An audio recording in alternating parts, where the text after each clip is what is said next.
बाप पोराला रात्री उठून फटकून अभ्यासाला बसत होता. आज बाप कॉफी पुरवायला आहे. इतके विद्वान बाप तयार झाले. हलकट क्वालिटीचा बाप. 12वीचा पेपर इंग्लिशचा आणि बाप गाईड घेऊन गेला पोराला. मग इंग्लिशच न्यावा का नाही? त्यानं हिंदीचं गाईड दिलं खिडकीतून. तर पोऱ्या बधीर झाला मला लिहू काय. कॉफी सरकार बंद करू शकत नाही. कॉफी शिक्षक बंद करू शकत नाही. कॉफी दोनच माणसं बंद करू शकतात, एक विद्यार्थी आणि 2 पालक. सरकार करू शकत नाही. पालकाला लाज वाटली पाहिजे आणि पोरेला शरम वाटली पाहिजे. बस. काय बापानं कॉफी केलं, पोरगा फटकून काढला पाहिजे. इकडे नालाय का वर्षभर शाळेत जातो तू, तुला 35 मार्क पाहत नाही का टोणग्या.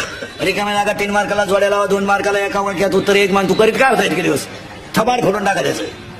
आणि परीक्षा पूर्तता होईल, पण प्रत्येक हॉलमध्ये CC कॅमेरे बसवणे गरजेचं आहे. परीक्षा झाल्यावरती